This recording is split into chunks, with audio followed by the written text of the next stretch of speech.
Subscribe to the channel, comment with your thoughts, and share this video with anyone serious about history, preparedness, and self-reliance, because what we are about to unpack is not nostalgia or feel-good storytelling, but a set of hard-earned lessons forged under global crisis that still matter today. For 1 full minute, I want you to stay with me before we move forward, because this matters. When World War II is discussed, the focus almost always rests on battlefields, generals, and weapons. Yet the war was not won solely by soldiers. It was sustained by ordinary civilians who learned how to endure shortages, adapt systems of food production, and organize their communities under pressure. The home front was a survival laboratory.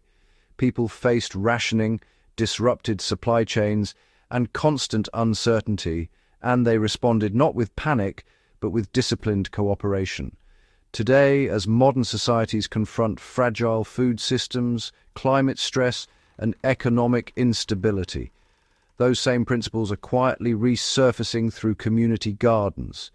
These are not hobbies, they are echoes of wartime resilience, and if we understand their historical roots, we gain practical tools for modern survival. This guide is about tracing that connection with clarity and seriousness, and then showing how those lessons can be applied now. The wartime home front turned food production into a civic duty rather than a lifestyle choice. During World War II, governments did not encourage gardening because it was trendy. They did it because industrial agriculture was redirected toward the war effort, and shipping lanes were under constant threat.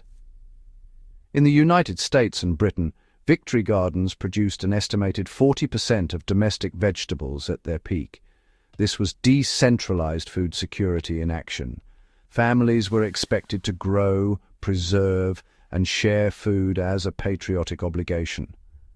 Modern community gardens operate under different circumstances, but the underlying logic remains identical. When food production is localized, communities become more resilient to disruption. Applying this lesson today means treating community gardens not as decorative projects, but as serious sources of nutrition. Successful modern gardens plant calorie-dense crops like potatoes, beans, squash, and maize, rather than focusing only on herbs and salad greens. Wartime planners prioritized yield per square foot, and modern gardeners who adopt the same mindset dramatically increase real resilience. Rationing taught discipline, and discipline is the foundation of sustainable gardening. Rationing during World War II forced civilians to understand limits. Sugar, meat, fats, and fuel were carefully measured, and waste was socially unacceptable. This discipline translated directly into how people grew food. Nothing was planted without purpose, nothing harvested without a plan for storage. In modern community gardens, the same discipline can be applied by coordinating planting schedules, sharing preservation responsibilities, and avoiding surplus waste. For example, a garden group can assign rotating teams responsible for canning, drying, or fermenting harvests, ensuring nothing is lost. Wartime households mastered preservation techniques out of necessity, and those methods remain fully relevant today for anyone seeking long-term food security. Community cooperation replaced individualism when survival was at stake. One of the most overlooked aspects of the World War II homefront was how deeply cooperative it became. Tools were shared, labor was pooled, and information circulated freely. Victory garden manuals were distributed widely, and neighbors taught one another how to improve yields. Modern community gardens that thrive are those that consciously reject isolation. Applying this lesson means creating shared seed banks, communal compost systems, and collective decision-making structures. During the war, experienced gardeners mentored newcomers to prevent failure. Today, a community garden can formalize this by pairing new members with experienced growers for an entire growing season. This is not charity, it is capacity building, exactly as wartime planners intended. Women and elders became the backbone of food resilience, redefining who held essential skills. With millions of men at the front, women and older citizens became primary food producers. Their labor was not symbolic, it was essential. This reshaping of responsibility produced a generation deeply skilled in cultivation, preservation, and logistics.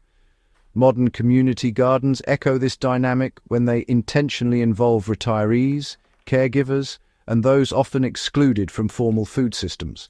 Applying this lesson means recognizing that resilience grows from inclusivity. Gardens that schedule work sessions at varied times, provide roles beyond heavy labor, and document knowledge through shared records recreate the wartime model of distributed expertise. Psychological resilience mattered as much as calories. Wartime gardening was not only about food, it was about morale. Civilians facing air raids and casualty lists needed tangible evidence that their efforts mattered. Tending a garden provided routine, purpose, and visible results. Modern community gardens fulfill the same psychological function during periods of uncertainty. Applying this lesson means treating the garden as a stabilizing institution. Regular meetings, seasonal rituals, and shared milestones strengthen social bonds. WWII's governments understood morale as a strategic asset, and today's survival-minded communities should do the same. Government guidance during WWII offers a blueprint for structured grassroots resilience. WWII homefront resilience was not spontaneous. It was guided. Pamphlets, radio broadcasts, and local coordinators ensured consistency and efficiency. Modern community gardens benefit from adopting similar structures without bureaucracy. Clear planting calendars, written best practices, and defined leadership roles prevent chaos. For example, assigning a seasonal coordinator responsible for tracking yields and adjusting plans mirrors wartime agricultural oversight at a local scale. Structure does not reduce freedom, it increases effectiveness. Why these lessons matter now more than ever? The fragility of modern supply chains has been exposed repeatedly. WWII civilians assumed disruption as a constant and planned accordingly. Community gardens, inspired by wartime resilience, are not reactions to crisis, they are preparations for it. When gardens integrate production goals, preservation plans, cooperative labor, and psychological support, they become living systems of resilience rather than symbolic green spaces. Resilient echoes are only useful if they are acted upon. WWII homefront communities did not study resilience for academic interest alone. They practiced it daily.